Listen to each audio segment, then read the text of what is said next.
உங்கள் திறத்துறை போட்டி ஸ்ரீ கிருஷ்ணா பட்டு ஜவுளி சாரீஸ் அண்ட் ரெடிமேட்ஸின் குதூகலமான தீபாவளி அழைப்பு. இந்த வருட தீபாவளிக்கு புத்தம்பது கலெக்ஷன்களை உங்கள் ஊரிலேயே வாங்க வாருங்கள். அனைவருக்கும் இனிய மாலை வணக்கம். ஒன்றும் நிகழ்ச்சி நிரலில் ஒரு சின்ன மாற்றம் தான். வழக்கமாக மற்ற இசை வெளியீட்டு விழாவாக இருந்தால் திரைப்படத்துறை சார்ந்த அதில் யார் சீனியராக இருக்காங்களோ, யார் பாப்புலராக இருக்காங்களோ அவங்கள கடைசியாக பேச வைக்கிறது வழக்கம். அது எல்லாருக்கும் தெரியும். இது ஒரு ப்ரைவேட் ஆல்பமாக இருந்தாலும் அதுக்குள்ளே ஒரு சிஆர்பி பற்றி ஒரு வாழ்வியல் சொல்லப்பட்டிருக்கு. அதை இயக்கியிருக்கவரும் ஒரு சிஆர்பிஎஃப்பை சேர்ந்தவர். அந்த டிபார்ட்மெண்ட்டோட ஐஜி அவர்கள் டிஐஜி இன்றைக்கி இருக்கிறதுனால நான் தான் கொஞ்சம் அவர்கிட்ட சில கேள்விகளை முன்வைக்கலாம் அப்படின்றதுக்காக தான் அதை மாற்றினேன். ஏன்னா அவர் சார் வெளியில் ஒரு முக்கியமான வேலை இருக்குது, போகணுன்னாங்க. ஸோ அதனால் கொஞ்சம் மாற்றிருக்கு, ஷெட்யூல் மாற்றிருக்கு. யாரும் குழப்பமாயிடாதீங்க. முதல்ல இந்த நிகழ்ச்சி தாமதமானதுக்கு நான் ஒரு காரணம். அதுக்கு நான் உங்கள்கிட்ட என்னுடைய வருத்தத்தை மன்னிப்பை கேட்டுக்கிறேன். காரணம், நான் திருவள்ளூரில் ஷூட்டிங்கில் இருந்து நேரடியாக வந்துட்டேன். இந்த நிகழ்ச்சிக்கு வருவது வரைக்கும் என்ன நிகழ்ச்சின்னு எனக்கு தெரியாது. வழக்கம் போல் நான் இங்கே வந்த உடனே ஃபரூக்கை கூப்பிட்டு முதல்ல என்ன ஃபங்க்ஷன் சொல்லுங்கள், உள்ளே கூப்பிட்டு போய் சொல்லுங்கள், போனால் தான் தெரியுன்னு. ஃபரூக் எனக்கு தெரியும் ரொம்ப நாளாக. அதுதான் ஃபரூக் சொன்னார், இல்லை இது மாதிரி ஒரு மியூசிக் ஆல்பம் ஒன்று பண்ணுறோம், கம்பெனி ஸ்டார்ட் பண்ணுறோம், அதோட ஃபஸ்ட்டு வீடியோவும் பண்ணுறோம் அப்படின்னாரு. சரி ஓகேன்னு பார்த்தா நான் சரி ஏதாவது பாப்புலராக ஏதாவது சாங் அது இதுன்னு மாடர்னாக இருக்கும், பாப் சாங்கு அல்லது ஒரு நேட்டிவிட்டியாக இருக்கும்னு பார்த்தேன். ஆனால் இங்கே பார்த்தா ஒரு சிஆர்பி ஒரு வீரனுக்கு குழந்தை பிறந்திருக்கிற செய்தி கேட்ட உடனே எனக்கு என்னோடய பர்சனலாக என்னுடைய உறவுகளில் நடந்த நிகழ்வுகள் ஞாபகத்துக்கு வந்தது. அதனால தான் இந்த ஷெட்யூலை சின்னதாக சேஞ்ச் பண்ணியிருக்கு. ஆக்சுவலாக மிலிட்ரி எல்லாருக்கும் தெரியும். சிஆர்பிஎஃப் அதை விட கூடுதலானது அப்படின்றத நான் உணர்ந்திருக்கேன். நான் எங்கெல்லாம் கலவரப் பகுதிகள் எங்கே அதிகமாக இருக்கோ, எங்கே பதட்டமான சூழல் இருக்கோ, அங்கெல்லாம் போய் முதல் நாளாக தைரியமாக மக்களை பாதுகாக்க, அங்கே அமைதியை நிலைநாட்டுவதற்கு சிஆர்பிஎஃப் பயன்படும் அப்படின்றது நான் அறிந்தது. என்னுடைய சொந்த தாய் மாமனுடைய பையன், உங்கள் பிரச்சனையெல்லாம் அப்புறம் வச்சுக்கோங்க, அவன் போலீஸ் வேலைக்கு சேரணும்னு சொல்லிட்டு அவருக்கு சின்ன கதை இருக்குது. அவனுக்கு போலீஸ் வேலைக்கு தான் போகணும்னு சின்ன வயசுலேருந்து ஆசையிலேருந்து போலீஸ் ட்ரைனிங் பண்ணான். அவனுக்கு இந்த கண் பார்வை ஒரு ஐசைட் கொஞ்சம் மாறி இருக்கும். நம்ம வழக்கு தமிழில் சொல்லுவோம் இல்லையா, மாறுகன்னு சொல்லுவோம் இல்லையா, அந்த மாதிரி இருந்ததுனால என்னுடைய தாய்மாமன் பையன், நான் அவனும் ஒரே ஏஜ், ஒன்றாவே வளர்ந்தோம். நான் காலேஜ் போயிட்டு அவன் அந்த பக்கம் போலீஸ் ட்ரைனிங் போகணுன்னு போனான். அவனை தமிழ்நாடு போலீஸில் எடுத்துக்கலை. அது காரணம் இந்த ஐசைட் ப்ராப்ளம். ஆனால் அவனுக்கு போலீஸ் வேலை கிடைக்கல அப்படின்றதில் ஒரு மிகப்பெரிய வருத்தத்தில் எப்படியாவது நான் அந்த காக்கி ட்ரெஸ்ஸை போட்டணும்னு போராடி பார்த்து முடியலைன்ன உடனே அந்த டைமில் சிஆர்பிஎஃப்க்கு ஆள் எடுக்கிறாங்கன்ற செய்தி வந்த உடனே அங்கே போய் சேர்ந்து யாருக்கிட்டேயும் சொல்லாமல் சிஆர்பிஎஃப்பில் போய் சேர்ந்துட்டான். சேர்ந்துட்டு நான் நீ என்ன லோக்கல் போலீஸில் தானே நீ என்னை எடுக்க மாட்டேன், நான் போய் ஒட்டுமொத்த இந்தியாவுக்குமே பாதுகாப்பாக இருக்கிற இடத்துல போய் நான் போய் உட்காந்துக்கிறேன்னு உட்காந்துட்டான். செலக்ட் ஆகிட்டான். இப்போ அவனுக்கு என்னுடைய சொந்த தாய்மாமன் பையன் இன்னொரு சின்ன எங்கள் மாமா முறை தான், திருமணம் உறவு செய்து கொள்ளக்கூடிய முறை தான். அதில் என்னுடைய தங்கச்சி எனக்கு தங்க முறை வேணும், அவனுக்கு திருமணம் செய்வதற்காக பேசி வச்சுருந்தோம். என்னுடைய சித்தப்பா ரயில்வேல இன்ஸ்பெக்டராக இருந்தவர். அவர் அந்த வேலையை எழுதி கொடுத்துட்டு விஆர்எஸ் வாங்கிட்டு வேறு ஒரு தொழில் பண்ணிகிட்டு இருந்தார். அவர் என்ன பண்ணார், சின்ன வயசுலேருந்து இந்த பையனுக்கு இந்த பொண்ணை கொடுக்கலான்ற மாதிரி உறவுகளில் பேசி வச்சுருந்தாங்க இல்லையா. பேசி வச்சுருந்ததில் இவன் சிஆர்பிஎஃப் வேலைக்கு யார்கிட்டையும் சொல்லாமல் போய் சேர்ந்துட்டான உடனே அவர் எங்கள் சித்தப்பா என்ன பண்ணிட்டார், அவனுக்கு பொண்ணு கொடுக்க மாட்டேன்ட்டார். அப்போ நான் நாங்கள்லாம் போய் வீட்டில் உட்காந்து போய் பேசினா, இல்லை சிஆர்பிஎஃப் பற்றி உங்களுக்கு தெரியாது, அங்கே உயிருக்கே உத்தரவாதம் கிடையாது, எப்போ வருவான் எப்போ போவான்னு தெரியாது, இருப்பானா இல்லையான்னு கூட செய்தி கூட கேட்டுக்க முடியாது அப்படின்னு சொல்லிவிட்டு ரொம்ப விடாப்பிடியாக இருந்துட்டார். சின்ன வயசுலேருந்து தான் நம்ம இவங்களோட தான், இவர் தான் கணவர், இவர் தான் மனைவின்னு அந்த ஒரு ஆசை உறவுகளில் வளர்த்துருப்பாங்க இல்லையா. அதை தாண்டி இப்போ அவனுக்கு ஒரு முக்கியமான சூழல் வந்தது. எந்த முடிவை எடுக்கிறது, வேலையை விட்டுட்டு வா பொண்ணு தர்றேன்னு சொல்கிறார். இப்போ அவன் என்ன முடிவு எடுக்க போகிறான் அப்படின்னா, அவன் எனக்கு வேலை தான் வேணும், பொண்ணு வேணான்ட்டான். கிட்டத்தட்ட ஒரு 15 வருடங்களாக மனசுக்குள்ளே ஆசையை வளர்த்துருந்தவன் இல்லை எனக்கு அந்த வேலை தான் வேணும்ன்ட்டு உறுதியாக போய் அந்த வேலையிலே இருந்துட்டான். அந்த பொண்ணுக்கு வேறு ஒரு மாப்பிள்ளையை பார்த்து, என் தங்கச்சி தான் எனக்கு, வேறு ஒரு மாப்பிள்ளையை பார்த்து திருமணம் செஞ்சாச்சு. இப்போ இவன் போய் வேலையை செஞ்சுட்டான். நான் கேட்டேன், நான் அந்த வயசில் நல்லா பேசிப்போம்ல, ஆள் மனதில் என்ன இருக்குன்னு நம்மக்கிட்ட தானே சொல்லுவாங்க. சொல்லும்போது இல்லை மாப்பிள்ளை அது பரவாயில்ல, நான் அந்த வேலை எனக்கு ரொம்ப பிடிச்சிருக்கு, அதனால் பரவாயில்ல, என்ன இருந்தால் அந்த வேலையை விட்டுட்டு வர சொன்னது எனக்கு உடன்பாடு இல்லை அப்படின்னு. அப்போ அந்த காலகட்டத்தில் தான் தொடர்ச்சியாக ஏதாவது தகவல் சொல்லிக்கிட்டே இருப்பான். இப்போது செல்ஃபோன்லாம் வரல. அப்போது 89, 90 தொடங்கினது இந்த நான் சொல்கிற சம்பவம். இப்போ 92 பாபர் மசூதி இடிப்பு நிகழ்வு நடைபெறுகிறது. அந்த பாபர் மசூதி இடிப்பு நிகழ்வில் அன்றைய காலகட்டத்தில் இருந்த பிஜேபி தலைவர்கள், அந்த ரத யாத்திரை நடத்தின தலைவர்கள் எல்லாம் ஹவுஸ் அரெஸ்ட் பண்ணி வச்சுருந்தாங்க. ஹவுஸ் அரெஸ்ட்டில் யார் பாதுகாப்புன்னா இவன் பாதுகாப்பு. அப்போ அத்வானி போன்ற தலைவர்கள், கூட இருந்த தலைவர்கள்லாம் வீட்டு காவலில் வச்சுருக்கும்போது வீட்டுக்கு வெளியில் பாதுகாப்பு. ஃபோன் பண்ணும்போது சொல்லுவான் இந்த மாதிரி. அப்போது அவன் உளவியலாக எவ்வளோ சிக்கல்கள் இருக்கு பாரு. அவன் ஒரு இஸ்லாமிய பின்புலத்தை சேர்ந்தவன். ஒரு மசூதி இடிக்கப்பட்டிருக்கு. அந்த மசூதி இடிக்கப்பட்டதற்கு காரணகர்த்தாவாக சொல்லப்படுகிற அந்த தலைவர்கள் வீட்டு காவலில் வச்சுருக்காங்க, இது வெளியில். ஆனால் அவங்க உயிரை பாதுகாக்கணும். அப்போ அந்த இடத்துலையும் நான் கேட்குறேன், உனக்கு என்னடா மனநிலை இருந்தது அப்படின்னா, இல்லை இந்த இடத்துல நான் என்னன்றதை பார்க்க மாட்டேன், எனக்கு நான் எடுத்திருக்கிற வேலை தான் முக்கியம், அதுதான் எனக்கு. அதாவது அவங்க கையில் அவங்க என்ன நிகழ்வுகளை வேணாலும் செஞ்சுருக்க முடியும். ஆனால் அவ்வளோ பெரிய ஆயுதத்தை கையில் வச்சுக்கிட்டு அவங்க தன்னோட எடுத்துக்கிட்ட வேலைக்கு, அந்த வேலைக்கு சேரும்போது எடுத்துக்கிட்ட உறுதிமொழிக்கு உண்மையாக கடைசி வரைக்கும் இருக்கிறதுன்னு இருக்குல்ல, அந்த உறுதியை நான் அந்த இடத்துல பார்க்க முடிஞ்சது.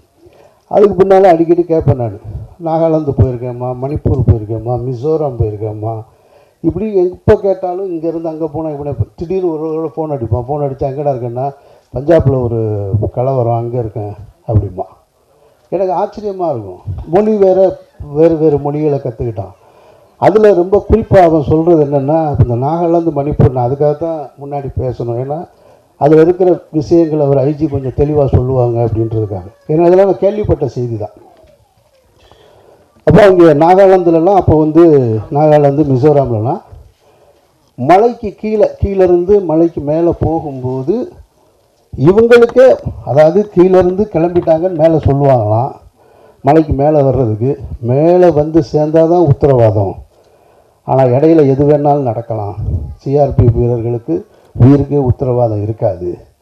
அப்போ இரவு நேரத்தில் காவல் அது மாதிரி கீழேருந்து வரும்போது 2 பேர் பாதுகாப்பாக இருப்பாங்க, மேலேருந்து போகும்போது வண்டி பாதுகாப்பாக இருக்கணும், இல்லைன்னு சொன்னால் எப்போ வேணாலும் தாக்குதல் நடக்கலான்னு.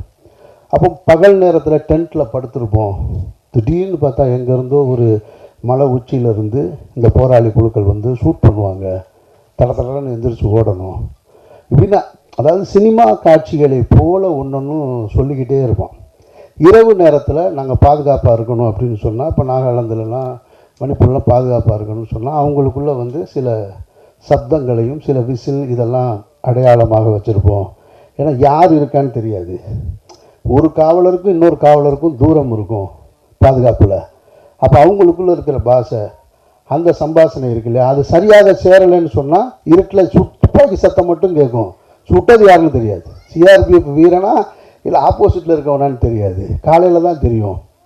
திடீர்னு குளிச்சுட்ருப்போம், தண்ணி தொட்டி விழுந்து அதில் இறந்து போயிருக்காங்க இப்படின்னு ஒவ்வொரு அதிர்ச்சி தகவல்களாகவே நான் கேட்டிருக்கேன். நான் திரைப்படங்களுக்கு போவாங்க வீரர்கள், சிஆர்பிஎஃப் வீரர்கள் திரைப்படங்களுக்கு போகும்போது அப்படி யாராவது ஒரு 4 பேர் படம் பார்க்கணுன்னா தியேட்டர்களில் ரொம்ப குறைவாக தானே இருக்கும். அந்த மலையில் 4 பேர் உள்ளே இருந்தால் ஒரு ஆள் தியேட்டருக்கு வெளியே பாதுகாப்புங்க நாங்கள் நிற்போம். நண்பர்களே, வீரர்களே 4 பேர் உள்ளே இருந்தால் வெளியே ஒரு ஆள் பாதுகாப்புக்கு நின்றுட்டு, அவங்க வந்ததுக்கப்புறம் அடுத்து இவர் வேறு ஒரு டீமோட போகும்போது இன்னொருத்தர் பாதுகாப்புக்கு இருப்பாங்க. ஏன்னா இந்த சிஆர்பிஎஃப் வீரர்கள் எப்பொழுதுமே குறிவைக்கப்பட்டுக்கிட்டே இருப்பாங்க போராளி குழுக்கள்னால. அப்படின்ற இந்த தகவல்களை எல்லாம் கேட்கும்போது இவ்வளவு கஷ்டப்பட்டு இருக்கேடா அப்படின்றத எனக்கு தோணுச்சு. அதில் அவனுக்கே பர்சனலாக அடுத்த ஒரு நிகழ்வு என்ன நிகழுதுன்னா, வேறு ஒரு இடத்துல திருமணம் செஞ்சாச்சு. இப்போ அதுவும் என்னுடைய உறவுக்கார பொண்ணு தான், என்னுடைய அக்கா பொண்ணு தான் திருமணம் செய்கிறான். இப்போ வந்து இந்த இந்த பாடல் காட்சியோடு ஒத்து போனதுனால தான் இவ்வளவு நினைவு எனக்கு டக்குன்னு வந்துருச்சு. இந்த நிகழ்ச்சிக்கு வர்றது வரைக்கும் எனக்கு எதுவுமே இல்லை. வந்ததுக்கப்புறம் அவனுக்கு முதல் குழந்தை பிறக்குது. ஆனால் முதல் குழந்தை பிறந்து இறந்துருது. பிறந்த உடனே இங்கே இறந்துருது மதுரையில். இப்போ போல் இந்த பாடல் காட்சியில் காட்டுவது போல் வீடியோ கால் இல்லை, செல்ஃபோன் கிடையாது, பார்க்குறதுக்கெல்லாம் அப்போ வாய்ப்பு இல்லை. 92 93 காலகட்டத்திலலாம் எதுவுமே இல்லை இல்லையா. அப்போ லீவு அப்ளை பண்ணால் லீவு கொடுக்கல அப்படின்றது தான் அவனுடைய முக்கியமான குற்றச்சாட்டு. அங்கேருந்து தொடங்குது. லீவு கேட்குற அவன் என்ன சொல்கிறான், எனக்கு இன்னும் ஒரு குழந்தை பிறந்திருக்கு, அது இறந்துருச்சு, அதுக்கு ஒரு ப்ராசஸ் அவங்க சொல்கிறாங்க. இப்போ அந்த ப்ராசஸில் லீவு கிடைக்கல. நான் வந்து அவன் அந்த லீவு அந்த ப்ராசஸ் முடிஞ்சு வந்து பார்க்கும்போது அது வரைக்கும் குழந்தைய வச்சுருக்க முடியாது இல்லையா, அதை அடக்கம் பண்ணியாச்சு. அப்போது இப்போ அந்த இடத்துல நின்று சொல்கிறேன், எனக்கு என்ன பண்ணுறதுன்னு தெரியலை. இவ்வளோ நான் போராடி இந்த வேலையை நான் நேசித்து நான் கூட இருந்து கடைசியில் என்னுடைய இப்போ குழந்தை இறந்தது கூட எனக்கு லீவு கிடைக்கல. அது என்ன காரணன்றது தெரியலை, அதில் தாமதமானதுண்டு. அதற்கு பின்னாடி அவன் வந்து சிஆர்பிஎஃப் வேலை வேணான்றது அது ஒரு ப்ராசஸ் இருக்குதுன்னு நினைக்கிறேன் நான். அது எழுதி கொடுத்துட்டு அதுக்கப்புறமா வந்து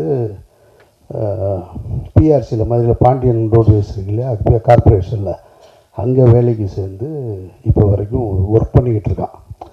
அப்போது இந்த பாடல் காட்சியை பார்த்த உடனே எனக்கு நினைவுக்கு வந்தது இந்த கதைகள் எல்லாமே. கிட்டத்தட்ட 30 வருஷத்துக்கு முன்னாடி நடந்த கதைகள். இவ்வளவு கடினமான ஒரு உழைப்பு, இவ்வளவு தன்னுடைய வாழ்க்கையை அர்ப்பணித்து வேலை செய்யக்கூடியவர்கள் தான். நம்ம சினிமாவில் அதிகமாக வந்து இராணுவ வீரர்களை காவல்துறை மட்டும்தான் பார்த்துருப்போம். சிஆர்பிஎஃப் பிஎஸ்எஃப்லாம் பற்றி நம்ம பார்க்குறதில்ல, யாரும் அதை சொல்கிறதும் இல்லை, அதை பற்றி தெரியவும் தெரியாது. ஆனால் இவர்களுக்கு எல்லாத்தையும் விட எல்லா இடத்துலையும் ரொம்ப கிரிட்டிக்கலான இடத்துல பூரா சிஆர்பிஎஃப் வீரர்கள் இருக்கிறாங்கன்றது மட்டும் மறுக்க முடியாத உண்மையாக நான் உணர்கிறேன். அந்த டிபார்ட்மெண்ட்லேருந்து ஒருத்தர் வந்து இந்த வீடியோவை எடுத்து இந்த பாடலை எடுத்தவருக்கு என்னுடைய நெஞ்சார்ந்த நன்றியை வாழ்த்துக்களை தெரிவிச்சுக்கிறேன். அப்படி ஒரு நிகழ்வுக்கு பெருந்தன்மையோடு இந்த நிகழ்ச்சியில் கலந்து கொண்ட டிஜி அவர்களுக்கு என்னுடைய வாழ்த்துக்களையும் நன்றியும் தெரிவிச்சுக்கிறேன். இப்போது நான் இந்த துறையை பற்றி எனக்கு தெரிந்த விஷயங்களை சொன்னேன். இதில் இருக்கிற முழுமையான விஷயங்களை, ஏன்னா இதை வெறும் இசை வெளியீட்டு விழாவை கடந்து போயிடாமல், ஒரு ஆல்பம் ரிலீஸாக கடந்து போயிடாமல், இதன் மூலமாக சமூகத்துக்கு என்ன நன்மை ஏற்பட போகிறது, அல்ல இந்த துறை எவ்வளோ கஷ்டப்பட்டு நம்மளை பாதுகாக்கிறாங்க. ஏன்னா நமக்கு அதெல்லாம் தெரியாது. நம்ம வேறு ஒன்று வச்சுருப்போம். இந்த நாடு பல்வேறு மக்கள்களால் இயங்கிக்கிட்டு இருக்கு. நமக்கு ரொம்ப பரிச்சயமானது இப்போ கையில் இருக்கிற செல்ஃபோனு, யூடியூப்பு, நம்ம கண்ணுக்கு முன்னாடி நடக்கிற அரசியல், டெய்லி நடக்கிற டிபேட்டு, இதுக்குள்ளேயே நம்ம வாழ்க்கை முடிஞ்சிருது. இதை தாண்டி ஒன்று இருக்குது. நம்ம இந்த இடத்துல உட்காந்து நிம்மதியாக பேசிக்கிட்டு இருக்கோம்னா யாரோ அங்கே தங்களோட உயிரை கொடுத்து பாதுகாக்கிறனால நம்ம இங்கே உட்காந்துருப்போம். அது வெளியே நிற்கிற காவல்துறையாக இருக்கலாம், அல்லது எல்லை பாதுகாப்பு படையாக இருக்கலாம், யாரோ இருக்கலாம். ஆனால் அதுக்கு நம்ம முக்கியத்துவம் கொடுக்கறதில்ல. இந்த நிகழ்ச்சியை அதுக்கு பயன்படுத்தணுன்றது எனக்கு தோணுனது. அதை நான் பயன்படுத்திக்கிட்டு மரியாதைக்குரிய அருண்குமார் டிஏஜி அவர்கள் இதற்கு சரியான பதில் தந்து அது சரியான முறையில் இந்த செய்தியை கொண்டு போய் உங்கள் மூலமாக மக்களிடம் சேர்க்கணும்னு சொல்லி நான் வேண்டி விரும்பி கேட்டுக்கொள்கிறேன். நன்றி. முதல்ல வந்து ஃபாரூக் சார் வந்து மிகச்சிறந்த நண்பர்.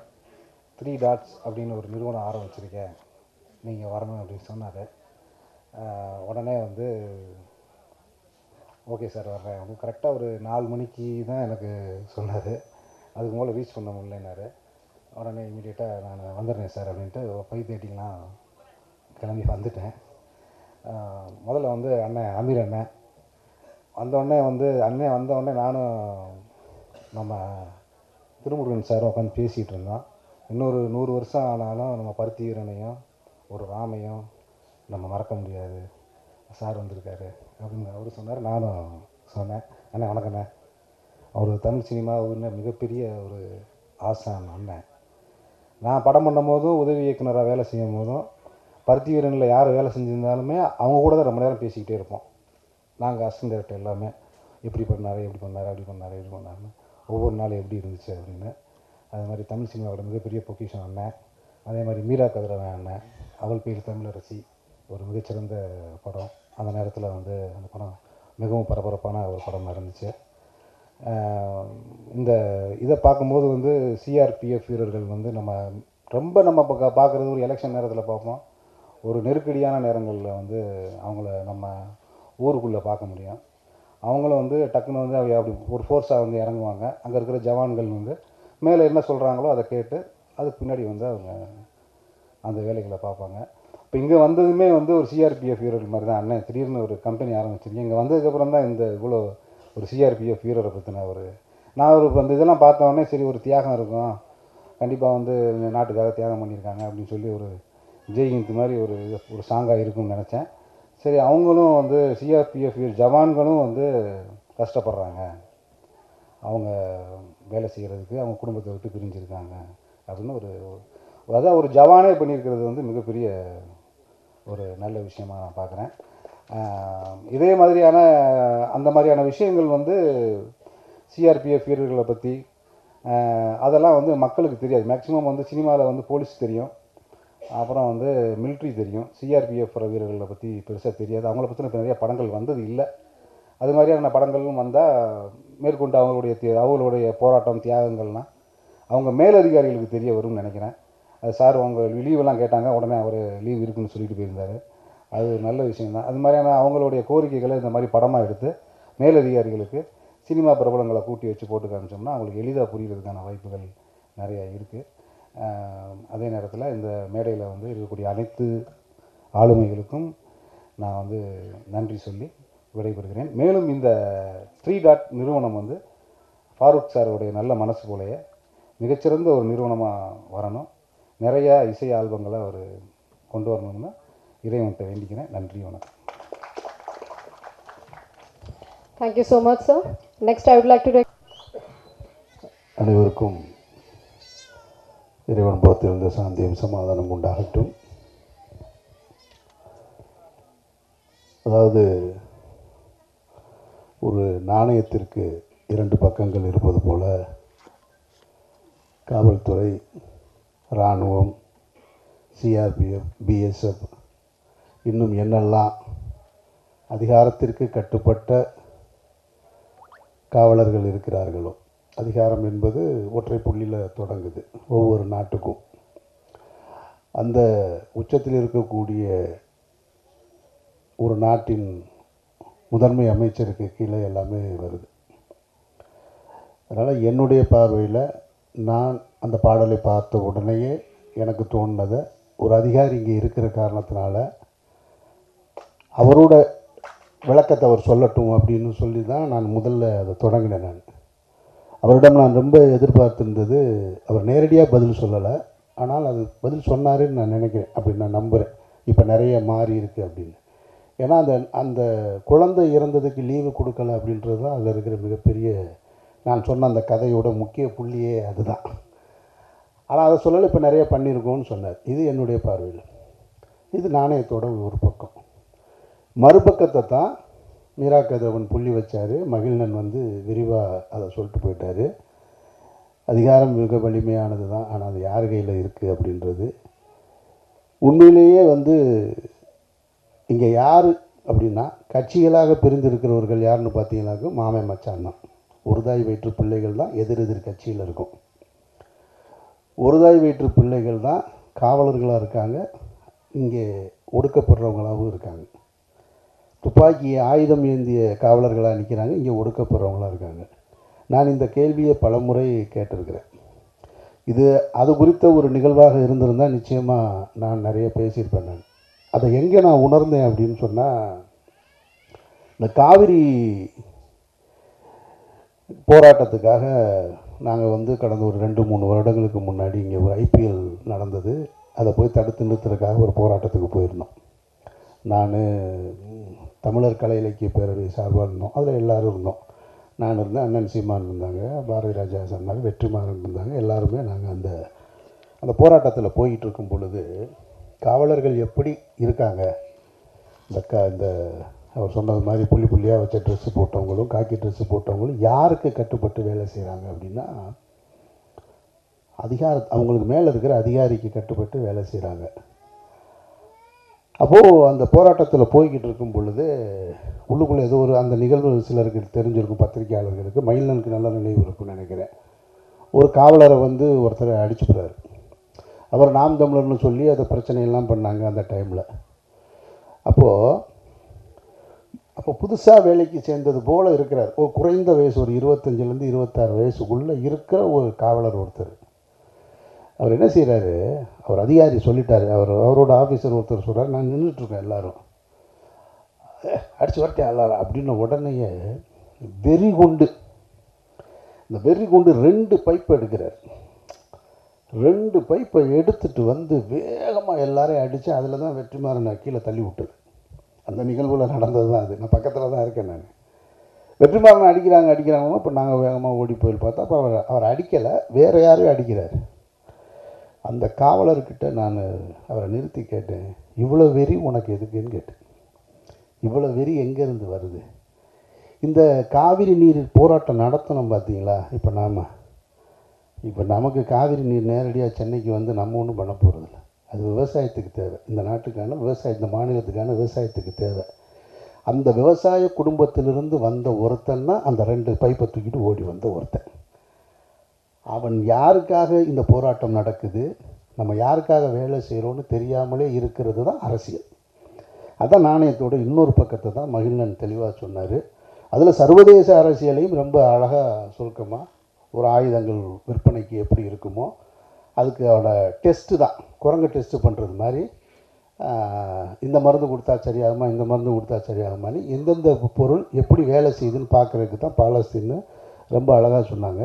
அதனால் 2 பக்கத்தையும் பார்க்கக்கூடிய வாய்ப்பு இந்த இசை நிகழ்ச்சியில் நடந்திருக்கு அப்படின்றத நான் வந்து ரொம்ப சந்தோஷமாக தான் ஏற்றுக்கிறேன் நான். ஏன்னா விவாதம் இல்லாத எந்த ஒரு விஷயமும் தீர்வை நோக்கி நகராது.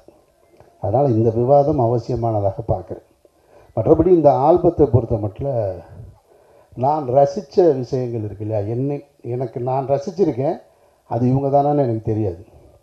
இந்த என்ன வேணும் உனக்கு பாடலை அந்த குரலுக்கு நான் ரசிகன். ஆமாம், அந்த குரலுக்கு நான் ரசிகன். அதை பாடினவங்க இங்கே தான் இருக்காங்கன்ற போது எனக்கு அது சந்தோஷம். அவங்கள பற்றி பேசாமல் விட்டோமே, நம்ம வந்த உடனே வண்டியை வேறு பக்கம் திருப்பிட்டோமேன்னு. அதே மாதிரி 5 வண்ண பூவைக்கும் நான் ரசிகன். அதை எழுதின கையும் இங்கே தான் இருக்குது. அதனால் இவ்வளவு பெரிய, அதாவது இதில் என்ன ரொம்ப முக்கியமானதுன்னா, 2மே வந்து மிகப்பெரிய ஒரு நிறுவனத்தில் மிகப்பெரிய இயக்குனரால் அறிமுகப்படுத்தப்பட்ட அந்த பாடலில் வேலை செஞ்சவங்க இந்த சின்ன ஆல்பத்துக்குள்ளேயும் இருக்கீங்க அப்படின்றது இருக்கு இல்லையா, உங்களை நான் ரொம்ப ரெஸ்பெக்ட் பண்ணுறேன், மதிக்கிறேன். நன்றி. அப்புறம் அதில் நடிச்சிருந்த, இந்த ஆல்பத்துக்குள்ளே நடிச்சிருந்த இசையமைச்சிருந்தவர் ரொம்ப சிறப்பாக பண்ணியிருந்தார், வாழ்த்துக்கள். இந்த நடிச்சிருந்தவர் உண்மையிலே வந்து அவருக்கு உண்மையிலே குழந்தை பிறந்தா என்ன ரியாக்ஷன் இருக்குமோ அந்த ரியாக்ஷன் கொடுத்துருந்தார். உட்காருங்க. அவங்களும் ரொம்ப அழகாக நடிச்சிருந்தாங்க. எல்லாருமே உங்களுடைய அது நடிப்பு அப்படின்றத பார்த்துட்டு ஒரு வாழ்வியல்ன்ற பார்வை எல்லாருக்குமே தோணிருச்சு. அதனால தான் எல்லாருமே இதை பற்றி ரொம்ப டீப்பாக டிஸ்கஸ் பண்ணிக்கிட்டு இருக்கோன்னு நினைக்கிறேன் நான். அப்புறம் இந்த ஆல்பம்லாம் இப்போ வருது. ஒரு காலத்தில் வந்து ஏஆர் ரஹ்மானுடைய இசை இருந்தால் 4 கோடிக்கு ஆடியோ விற்கும், அப்படி இப்படிலாம் இருந்த காலகட்டங்கள்லாம் போய் ஆடியோலாம் இப்போ விற்கிறதே இல்லை. சிடி கிடையாது, ஒன்றும் கிடையாது. மொத்தமாக ஒரு காரில் ஏறி அந்த பென்ட்ரைவை போட்டு விட்டு அது பாடுது 200 பாட்டு. அதனால் அப்புறம் நம்ம ரிலீஸுன்னு சொல்கிறோம். அப்போல்லாம் வந்து சிடி எப்போ ரிலீஸ் ஆகும்னு கேட்பாங்க. நான்லாம் ராம் எடுத்துகிட்டு இருக்கும்போது எப்போ ஆடியோ ரிலீஸ் பண்ணி எனக்கு 2 டிவிடி கொடுங்கம்மா. இப்போ ஃபங்க்ஷன் இங்கே நடந்துக்கிட்டு இருக்காங்க, வீட்டில் டவுன்லோட் பண்ணிடலாம், முடிஞ்சு போகுது. நம்ம வீட்டுக்கு போகிறதுக்குள்ளே அங்கே போயிடுது. அதனால் எல்லாம் மாறிடுச்சு, வியாபாரத்து தன்மையெல்லாம் மாறிடுச்சு. அதில் மீரா கதிரவன் சொன்னார், ஃபரூக் வந்து பொருள் ஈட்டணும் அப்படின்னு. எனக்கு அதெல்லாம் நம்பிக்கையே இல்லை. பொருள் ஈட்டுறவன் இந்த வேலை செய்யவே முடியாது. பொருளை தேடி போகிறவன் இந்த மேடை கிடையாது, இந்த ஆல்பம் எடுக்கவே முடியாது. அதுக்கு வேறு ஆல்பம் இருக்குது. ரொம்ப நேர்மையாக இருக்கார். அதனால் நீங்கள் எப்படியாவது பொருள் ஈட்டுங்க. அறமாக இருக்கீங்க அப்படின்னா, நெருப்போட எதிரி எது அப்படின்னா நீர். அப்படி தானே இருக்க முடியும். நெருப்புக்கு எதிரி யார்? நீர் வந்து நெருப்பை அணைச்சிடும். அது மாதிரி நேர்மையோட வந்து எதிர் திசையில் இருக்குது பணம். அறத்துக்கு எதிர் திசையில் இருக்குது பணம். அது சேரவே சேராது, ஒரு நாளும் உங்கள் கைக்கு வந்து சேராது. நல்லவன் வாழ்வான் அப்படின்றது வார்த்தை தானே தவிர அது வாழ்க்கையாக ஒரு நாளும் இருக்கவே முடியாது. அதுதான் இன்றைய உலகம். அதை நம்ம விளங்கிக்கணும். ஃபரூக் ஏதோ ஒரு ஆசைக்கு அதை எடுத்திருக்காரு. இது எப்படி பொருள் ஈட்டும்? பொருளை ஈட்டுவதாக இருந்தால் அவர் வேறு செய்யணும், வேறு பாடலை இயக்கலாம், வேறு அதுக்குன்னு ஒன்று இருக்குது. அவர் சொன்னது, கார்த்திகை நேத்தா சொன்னது மாதிரி அந்த சதைகளை பற்றிய அது இதுன்னு இருக்கு இல்லையா, அப்படி தான் வர முடியும். அதனால் ஃபரூக் பொருள் ஈட்டுவதற்காக வந்திருக்காருன்னு நான் நம்பலை. ஈட்ட முடியும்னு அவருக்கு யாராவது ஆசை வார்த்தை காமிச்சிருந்தா அவர் இங்கேருந்து மாறிக்கிறணும் அப்படின்றது என்னுடைய அன்பான வேண்டுகோள். அது சினிமாவுக்கு அதுக்கு ரொம்ப தூரம். சினிமாவிலே இங்கே நாங்கள் கேட்டகரி பிரித்து வச்சுருக்கோம். இது ஆர்ட் ஃபிலிம், இது கமர்ஷியல் ஃபிலிம், இது கண்டென்ட் டைரக்டர், அவர் கமர்ஷியல் டைரக்டர், இது ஆர்டிஸ்டிக் ஃபிலிம், எல்லாத்துக்கும் கேட்டகரி பிரிச்சுருக்கும். அப்போ அந்த கேட்டகரிக்குள்ளே வரும் பொழுது இது முழுக்க முழுக்க வியாபார சந்தையாக இருக்கிற ஒரு இடம்.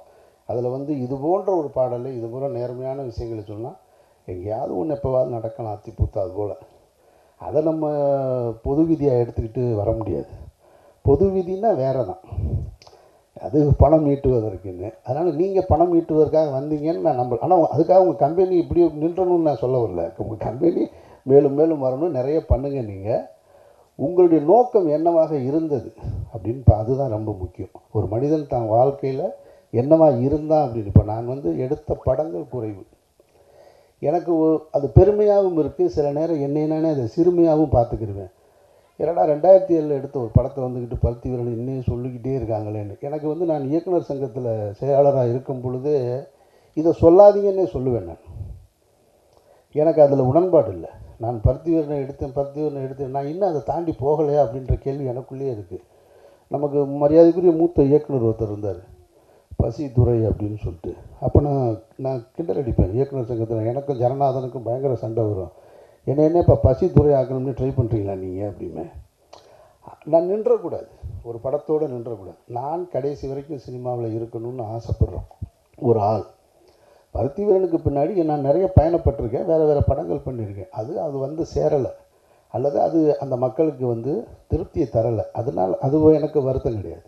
ஏன்னா நான் ஒன்று நினைக்கிறேன், அதை செஞ்சுக்கிட்டே இருக்கேன். இப்போ வரைக்கும் செஞ்சுட்டு தான் இருக்கேன் நான், இந்த நிமிடம் வரைக்கும். அதனால தான் ஷூட்டிங்லேருந்து என்னால் வர முடியுது. ஸோ அதனால் என்னை எங்கேயாவது பார்க்கும்போது உங்கள் நண்பராக நீங்கள் மேடையில் சொன்னீங்கன்னா போதும், அல்லது பருத்தி வீரன் எடுத்தவர்னு சொல்லாதீங்க. ஏன்னா அது ஒரு ஜென்ரேஷன் தாண்டிடுச்சு. அது நான் அங்கேயே நின்றுட்டே இருக்க விரும்பலை. நான் என்னுடைய அடுத்த படத்துக்கான வெளியீட்டை நான் நோக்கி வந்துட்டேன். நான் ஒரு நடிகராக வந்துட்டேன், இயக்குனராக வந்துட்டேன் நான். ஆனாலும் இதையெல்லாம் தாண்டி நான் அதை தினம் கேட்டுக்கிட்டு தான் இருக்கேன் நான். அப்போது அதுக்குள்ளே என்ன இருக்குன்னா, நாம் செஞ்ச ஒரு வேலை, நான் அதை தவிர்க்கணும்னு நினச்சாலும் அது என்னை தவிர்க்க முடியலை. அந்த ரஜினி சார் தான் அந்த படம் பார்த்துட்டு என்கிட்ட சொல்லும்போது சொன்னார், அது ரொம்ப முக்கியமான ஒரு வார்த்தையாக பார்க்குறேன் நான். நம்ம இப்போது கமல் சார்னா அவர் சினிமாவை ரொம்ப in and out, top to bottom தெரிஞ்சவர். ரஜினி சாருக்கு அந்த டெப்த்து தெரியாது, அவர் ஒரு கமர்ஷியல் நடிகர் தானே அப்படின்னு நம்ம நினச்சிட்டு இருந்தோம். ஆனால் ரஜினி சார் ஒரு வார்த்தை சொன்னார் படம் பார்த்துட்டு, ஃபோனில் என்கிட்ட பேசும்போது, அமீர் அது படம் கிடையாது, இது படம் இல்லை, அது ஒரு பாடம் அப்படின்னாரு. நான் உடனே அப்படியா சார், என்னோடய ரியாக்ஷன் அவ்வளோதான். அப்படியா சார், நான் உண்மையை சொல்கிறேன், சீரியஸாக சொல்கிறேன், நான் உண்மையை சொல்கிறேன். சரி சார் சரி. அவருக்கு என்னென்னா என்னோடய ரியாக்ஷன் ரொம்ப கம்மியாக இருக்குன்னொடனே அவர் இவனுக்கு ஒரு அளவும் புரியலைன்னு திரும்ப சொல்லிகிட்டே இருக்கார். சார் ஓகே சார், ரொம்ப தேங்க்ஸ் சார் அப்படின்னு அவர் சொல்லிட்டு அடுத்த வார்த்தை சொன்னார், அமீர் நான் சொல்கிறேன், சினிமா நீங்கள் வேணான்னு சொன்னாலும் சினிமா உங்களை விடாது அப்படின்னு ஒரு வார்த்தை சொன்னார். இது 2007 எனக்கு சொன்னார். அப்போ நான் யோசிச்சு பார்க்குறேன், நான் இது என்ன எப்படி ஒரு வார்த்தை இது? அப்போது இந்த சினிமாவை எவ்வளவு நேசிச்சிருந்தா, இதை புரிஞ்சிருந்தா அவர்னால இதை சொல்ல முடியும். இப்போ உண்மையிலே நான் படம் அடுத்தடுத்து டைரக்ட் பண்ணுறது குறைஞ்சிட்டு தான் இருக்குது, ஆனாலும் சினிமாவுக்குள்ளே இருந்துக்கிட்டே இருக்கு. எனக்கு ரஜினி சார் சொன்னதை நான் பொருத்தி பார்க்குறேன். நான் அப்போ ஒரு அனுபவஸ்தர் சொன்ன வார்த்தை, அப்போ நம்ம செஞ்ச வேலை சரியாக இருந்திருக்கு. அது என்னை கூட்டிக்கிட்டே வருவது போல் ஃபரூக்குக்கு நீங்கள் செஞ்சுருக்க இந்த வேலை உங்கள் கூட வந்துக்கிட்டே இருக்கும். அப்படி தான் நான் நினைக்கிறேன். அதனால் பணம் கிடைக்குமா கிடைக்காதான்றதெல்லாம் நம்ம கையில் இல்லை, அதெல்லாம் லட்சியம். நிச்சயமாக நடக்குதா இல்லையான்றது அப்புறம் தான். அதனால் எதுவாக இருந்தாலும் இந்த ஒரு முயற்சி நீங்கள் சின்ன அளவில் ஒன்று தொடங்கின ஒரு ஒரு கம்பெனி, ஒரு ஆல்பம் இன்றைக்கு பேசு பொருளாக இந்த பிரசாத் ஸ்டுடியோவில் மாறி இருக்கிறது உங்களுடைய முதல் வெற்றியாக பார்க்கிறேன். மற்றபடி இதில் உழைத்திருந்த அத்தனை கலைஞர்களுக்கும் என்னுடைய நெஞ்சார்ந்த வாழ்த்துக்கள், பாராட்டுக்கள். இயக்குனருக்கு மீண்டும் என்னுடைய பாராட்டுக்கள். இந்த நிகழ்ச்சியில் இன்னொரு பரிணாமத்துக்கு இதை அழைச்சிட்டு போன அரசியல் பேசிய என்னுடைய நண்பர் மகிழ்நனுக்கு என்னுடைய வாழ்த்துக்கள். நன்றி.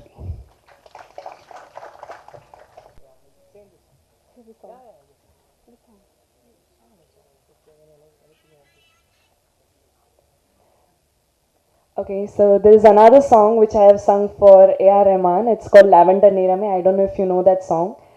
It's in Tamil, and pardon my Tamil pronunciation, please.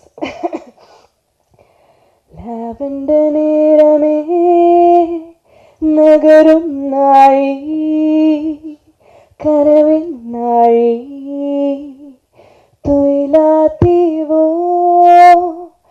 Mayatin Kandame மின்னல் உண்டாக்குதே டோபாமின் தூறலே நெஞ்சுக்குள் பாயதே. Thank you so much. Hello to everyone here. Firstly, I want to say sorry because I don't know Tamil at all. So just bear with me for 2 minutes. And first of all, I want to thank Farooq sir, Ryan and Faisal, because these three are the people who I know, and I want to thank them for inviting me here. Some of you won't know me. I'm the singer of Sugar Baby. I don't know, from Thug Life. Maybe this name you won't know. Maybe I have to sing and show you. It was like kind of like viral around the internet. Like it goes like this. No, I don't know. Right now you might know, right? Just wanted to introduce that. Yeah. And yeah, thank you so much for thank you so much Farooq sir for letting me be a part of this event. And apparently I'm gonna be the first singer from the first album from Three Dots, and I'm very excited to be a part of that. And congratulations to Farooq sir and the Three Dots and everyone who are behind this event. And I'm wishing all the success to the people who are behind Three Dots. And we need labels like this because a lot of artists needs platform, and this is like one of the biggest initiative for all the artists around the country. And yeah, thank you so much. Thank you. வணக்கம். எனக்கு இதில் chance கொடுத்த first director sir and எனக்கு அழகாக காமிச்ச cameraman sir, editor and music directors எல்லாருக்குமே ரொம்ப நன்றி. And my friends and family. So இவ்வளோ சப்போர்ட் பண்ணி இங்கே வந்து நான் இது எக்ஸ்பெக்ட் பண்ணாதது ஒன்று. ஸோ இது என்னோடய ஃபர்ஸ்ட் சாங். ஸோ இதை வந்து நான் இவ்வளோ பெரிய டிரெக்டர்ஸ், லிரிசிஸ்ட் எல்லாருக்கூடையும் இங்கே ஸ்க்ரீன் ஷேர் பண்ணி பார்த்து ஸோ ஃபீலிங் ரொம்ப பிளெஸ்டாக ஃபீல் பண்ணுறேன். So thank you so much. என்ன பேசுகிறேன்னு தெரியல. தேங்க்யூ.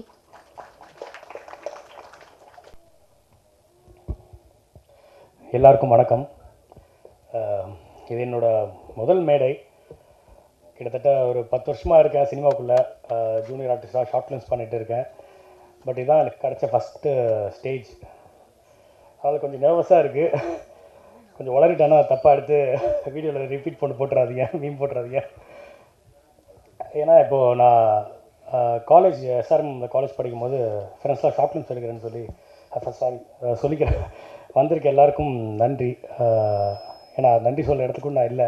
ஏன்னா எனக்கு தெரியாது இவ்வளோ பெரிய ஒரு ஆப்பர்ச்சுனிட்டியாக அது மாறும்னு எனக்கு தெரியாது. நவீன் சார் வந்து கதை சொன்னார், வந்து இது மாதிரி ஒரு கான்செப்ட் இருக்குதுன்னு சொன்னார். So Ryan music director Ryan என்னோட 4 years ஃப்ரெண்டு. ஸோ அவர் சாங் போட்டு காட்டிட்டு இது மாதிரி ஒரு ஆல்பம் சாங் சொல்லும் போது கான்செப்ட் சொன்னார். ஓகே கையில் கூடாது. ஓகே கான்செப்ட் சொன்னார். அது கேட்டேன். எனக்கு அப்போ தான் ஒரு 7 months பேபி இருந்தது, எனக்கு குழந்தை பிறந்தது. ஸோ எனக்கு உள்ள ஒரு கனெக்ட் இருந்தது. ஸோ அதனால நம்ம வந்து பண்ணலாம் ப்ரோ அப்படின்னு சொல்லிட்டு ஒரு சீரியல் பார்த்துட்டு நீங்களே பேரா பண்ணுங்கள், ஐ மீன் நீங்கள் அப்புறம் உங்க கூட பேரா பண்ணியிருக்கவங்களே சேர்ந்து பண்ணுங்கள் அப்படின்னு சொன்னார். சரி ஓகே அப்படின்னு அவங்ககிட்டையும் பேசிட்டு கமிட் பண்ணோம். அதுக்கப்புறம் அது இட்ஸ் அ லாங் ஜேர்னி. அதுக்குள்ளே பேக் போனாக வந்து ஒரு ஃபஸ்ட்டு பார்க்கணும் நவீன் ப்ரோ. அதுக்கு அடுத்தது பேக் போனாக இருந்தது பார்த்தீங்கன்னா டிஓபி ஃபைசல் ப்ரோ தான் நம்மளுக்கு. ஏன்னா தென்காசியில் ஷூட் பண்ணோம் ஒரு 4 days. லொக்கேஷன்லாம் பார்த்துட்டு வந்துட்டு நம்மளை வந்து ப்ரோ அங்கே ஷூட் பண்ண போகிறோம் அப்படின்னு சொல்லியிருந்தார். சரி ஓகே அப்படின்னு சொல்லிட்டு கிளம்பி போயாச்சு. பட் அங்கே போனால் நம்மட்டிங்க அவர் ஒருத்தர் தான் இருந்தார் ஷூட்டிங். இது ஃபுல்லாக பண்ணது ஒரே ஒருத்தர் தான். அவர் கூட அசிஸ்டண்ட்டும் ஒரே ஒருத்தர் ஹெல்ப்புக்கு மட்டும் இருந்தாங்க. மற்றபடி அங்கே என்ன சொல்கிறது, இது ஒரு சினிமா இதுவாக நடக்கலை. ஏன்னா பட்ஜெட் ப்ராப்ளம்ஸ் இருந்தது, நிறைய என்ன சொல்கிறது அந்த கிளைமேட் இஷ்யூஸ் அது மாதிரி இருந்தது. ஸோ அதனால் வந்து ரொம்ப கம்மியான டைம் தான் இருந்துச்சு ஷூட்டிங்கே நம்மளுக்கு. இப்போ நான் ஃபஸ்ட் சீன்லாம் பார்த்தீங்கன்னா அது ஒரு 15 minutes ஷூட் பண்ணாது. ஸோ அதுக்கு வந்து நம்ம முக்கியமான காரணம் வந்து டிஓபி ஃபைசல் ப்ரோ தான். ஸோ அவர் தான் ஃபுல் அண்ட் ஃபுல் இது இப்படி வந்திருக்கிற காரணமே அவள் தான். ஏன்னா அங்கே நடித்த நாங்கள் 2 பேர் தவிர்த்து யாருமே நடிகர்கள் கிடையாது. எல்லாருமே அங்கங்கே யார் இருக்காங்களோ அப்படியே லைன் கட்டி கூப்பிட்டு வந்துடுறாரு, வாங்க இது மாதிரி ஒரு எடுக்கிறோம், விஜய் டிவியில் சீரியல் பண்ணுறவங்க வந்திருக்காங்க, ஃபோட்டோ எடுத்துக்கோங்க அப்படின்னு சொல்லி திரட்டி கூப்பிட்டு வந்தவங்க தான் எல்லாருமே. அந்த இடத்துல அந்த ஹாஸ்பிட்டல் ஆகட்டும் எல்லாமே வந்து அப்படி பர்மிஷன் கேட்டு வித்தின் 10-15 minutes தான் ஒரு இடத்துலையுமே டக்கு டக்குன்னு ஃப்ரீ வைப்பார், ப்ரோ போயிடலாம் அப்படின்னு டக்குன்னு ஷூட் பண்ணிடுவார். ஏன்னா நம்ம டேரக்டருக்கு தான் ஃபஸ்ட்டு டைம் டேரக்ஷன். அவர் வந்து சிஆர்பிஎஃப்ல இருந்திருந்தாலும் அதோட நாலேஜ் இருக்குது, தவிர்த்து இதுக்குள்ளே அவருக்கு நாலேஜ் இல்லை. ஏன்னா அவரே சொல்லுவார், இல்லை ப்ரோ எனக்கு டீம் நல்லா இது மாதிரி வேணும்னு சொல்லி. ஸோ இவர் தான் வந்து ஸ்பாட்டில் இதை பண்ணுறதெல்லாம் இவர் பார்த்துட்டு இருக்காரு. என்ன ப்ரோ இதுக்கு இவ்வளோ டைம் எடுக்குமா, டக்குன்னு போயிடும்னு நினச்சேன் அப்படின்னாரு. அப்போது சார் சொல்லியிருந்தார் இது மாதிரி டக்குன்னு குழந்தை பிறந்தோன்னே கிளம்பிட்டார் கார் பிடிச்சி அப்படின்னு. அதுக்கு பின்னாடி நாங்கள் பட்ட கஷ்டம் எல்லாம் தெரியும். அதுக்கு பின்னாடி ப்ரோ பெரிய இது இருக்குது ப்ரோ, பர்மிஷன் கிடைக்காது அப்படின்னு சொல்லி ரொம்ப பேசிகிட்டு இருக்காரு. ஒரு 10 minutes ஷூட் பர்மிஷன் கிடச்சிருக்கு. பட் ஒரு அரை மணி நேரம் பேசுகிறாரு, இல்லை ப்ரோ இது இப்படி எடுக்க முடியாது, பர்மிஷன் கேட்குற ப்ராசஸ்லாம் நம்ம எடுக்கணும் அப்படின்னு சொல்லிட்டு இருக்காரு. பட் எங்களோட நேரம் பற்றாக்குறையினால் அதை பண்ண முடியல. அதனால் அது அவர் தப்பு கிடையாது, டைம் இல்லாதனால நடந்த விஷயந்தான் அது.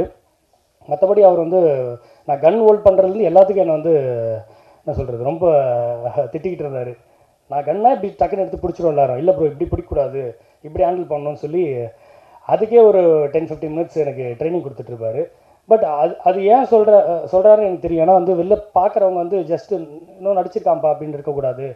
இது வந்து ஓகே நிஜமாலே ஒரு மிலிட்ரியில் இருக்கவங்க பண்ணியிருக்காங்கன்ற மாதிரி ஃபீல் பண்ணுன்றக்கா அவர் பார்க்குறேன். ஏன்னா அவரோட பெட்டாலியன் இருக்கவங்க பார்க்கும்போது என்னடா இது அப்படின்னு கேட்டக்கூடாதுக்காக அவ்வளோ மெனக்கெட்டு பண்ணிக்க எனக்கு தெரியும். பட் நேரம் பற்றாக்குறையினால் வந்த அவுட்புட் தான் ஆக்சுவலி இது.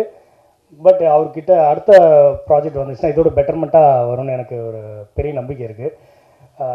ஸோ ரொம்ப ஹாப்பி, ஐ மீன் இந்த ப்ராஜெக்ட்லாம் இருக்கிறது ரொம்ப ஹாப்பியாகவும் பிளஸ்டாகவும் ஃபீல் பண்ணுறேன். அடுத்தது சார் அமீர் சார் வந்து அவரை பற்றி சொல்லி ஆகணும். ஏன்னா 2000 சொல்ல வேணாம்னு சொன்னார் இப்போ பருத்திவீரன் பற்றி. பட் அது எனக்கு எடுத்த தாக்கம் என்னன்றதை நான் ஷேர் பண்ணிக்கணும்னு நினைக்கிறேன். நான் காலேஜ் 2010 காலேஜ் ஜாயின் பண்ணுறேன். அப்போ வந்து ஷார்ட் ஃபிலிம்ஸ் பண்ணணுன்னு ஃப்ரெண்ட்ஸ் பிளான் பண்ணிருக்கும் போது 2-3 ஷார்ட் ஃபிலிம் பண்ணுறோம். அதுக்கப்புறம் என் ஃப்ரெண்ட் வந்து என்னை வச்சு வந்து ஒரு கிராம சப்ஜெக்ட் பிளான் பண்ண சொல்கிறான். என்னடா நான் எப்படி கிராமத்தை நான் பண்ணுறது எனக்கு தெரியாதுடா, அந்த வாழ்விலே எனக்கு வராது அப்படின்னு. பருத்திவீரன் ஒரு படம் பாரு அப்படின்னு சொல்கிறான். நான் அந்த படம் பார்க்க மாட்டேன்டா, எனக்கு அது கொஞ்சம் சில சீன்ஸ் பார்த்து எனக்கு ஒரு மாதிரி இருந்துச்சு, நான் ஃபுல் படம் பார்க்க மாட்டேன் அப்படின்னு அந்த டைமில் அந்த மெச்சூரிட்டிக்கு நான் சொல்கிறேன். இல்லை நீ பார்த்துட்டு வா உனக்கு தெரியும் அப்படின்றான். அதை நான் ஃபுல் படம் பார்க்குறதுக்கு ஒரு நாள் பார்த்தேன், நான் 3 நாள் பார்க்குறேன் உட்காந்து படத்தை. ஆனால் அது எண்டு கிளைமேக்ஸ் சீன்லாம் எனக்கு ஒரு மாதிரி ரொம்ப என்ன சொல்கிறது, ஒரு மாதிரி எப்படி எனக்கு ஃபீல் சொல்கிறேன்னு தெரியல, ஒரு மாதிரி அழறதா இதுவாக இருந்தா ஒரு மாதிரி அந்த ஃபீல் எனக்கு சொல்ல தெரியல. அது மாதிரி இருந்துச்சு. இல்லைடா எனக்கு இது படம் எனக்கு பார்த்துட்டு எனக்கு இது இதுவாக இல்லை அப்படின்றான். இல்லை எனக்கு திருப்பாரு அதே சொல்லிகிட்டே இருக்கான். எனக்கு இருந்த நாலேஜ் மெச்சூரிட்டிக்கு எனக்கு வந்து அந்த படம் இப்போ பெருசாக புரியல. ஷார்ட் ஃபிலிம் தானே பண்ணுறோம், வாடா போய் பண்ணலாம் அப்படின்னு. ஸோ அதே மாதிரி லுங்கி கட்டிட்டு அதே மாதிரி ஒரு ஒரு பேக்ராப்பில் நாங்கள் போய் ஷூட் பண்ணிட்டு வரோம். ஸோ அது என்னோடய ஃபஸ்ட் எக்ஸ்பீரியன்ஸ். அதாவது அமித் சார் வந்து எனக்குள்ளே வந்தது வந்து அதுக்கப்புறம் பார்த்திங்கன்னா வடச்சென்னையில் வந்து சார் நடிச்சிருந்தார். நான் ஜூனியர் ஆர்டிஸ்ட்டாக ஒர்க் பண்ணியிருந்தேன்.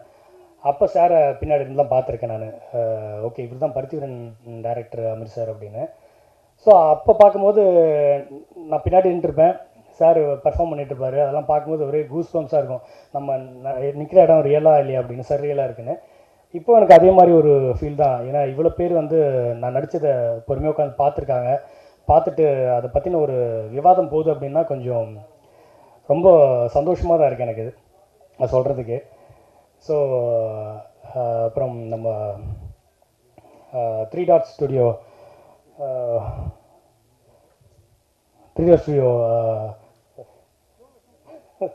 தப்பாக எடுத்துக்கிறீங்க ரோல் ஆகுதுன்னா. ஸோ இந்த இது ஆடியோ லேபிளில் லான்ச் பண்ணுறதுல ரொம்ப சந்தோஷம். அதாவது இந்த ஃபஸ்ட்டு வந்து எங்களோட நான் நடித்த ஒரு இது வருதுன்றது எனக்கு இன்னொரு ரொம்ப ஒரு சந்தோஷமாகவும் ரொம்ப பிளெஸ்ஸிங்காகவும் தான் ஃபீல் பண்ணுறேன். ஸோ இதில் ஒர்க் பண்ணதுக்கு எல்லோரும் ரொம்ப நன்றி இது பண்ணிக்கோம். இதில் இன்னொரு என்ன சொல்ல விரும்புகிறேன்னா, இப்போ நம்ம சினிமாவில் பார்ப்போம், இப்போ என் ஃபேஸ் முன்னாடி இருக்கிறவங்க மட்டும்தான் நம்ம கொண்டாடிட்டு இருப்போம். ஹீரோ ஹீரோயின் கேரக்டர் ஆர்டிஸ்ட் அது மாதிரி போயிடும். பின்னாடி இருக்க டெக்னீஷியன்ஸ் பற்றி நம்ம பெருசான ஒரு விழிப்புணர்வே இல்லாமல் போயிடும். பட் அவங்க பின்னாடி இருந்து அது ஒர்க் கரெக்டாக பண்ணலன்னா இவங்க பண்ணுற ஒர்க் எல்லாமே பாதி நின்றோம். அது மாதிரி தான் இங்கே வந்து நம்ம ஆர்மியில் வந்து ஜவான்ஸ் சிஆர்பியில் இருக்கவங்கலாம். ஸோ மெயினாக நம்ம பெரிய போஸ்டிங்கில் இருக்கவங்கள பற்றி தான் படங்களோ இதுவோ பெருசாக வந்துட்டுருக்கே தவிர்த்து இவங்கள பற்றின ஒரு இது வந்து பெருசாக வரல. அதை பண்ணுறதுக்கு நம்ம அதுலேருந்தே ஒருத்தர் வந்திருக்காருன்றது தான் இங்கே வந்து நோட் பண்ணி கொண்ட விஷயம். ஸோ அடுத்தது இதை பற்றின இதுவாக அவர் கொண்டு வருவார்னு நம்புகிறேன். ஸோ ரொம்ப சந்தோஷம். Happy to be here. Thank you so much.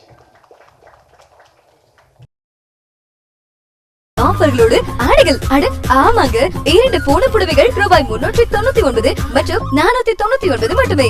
2 brasso புடவைகள் ரூபாய் 799 மட்டும்.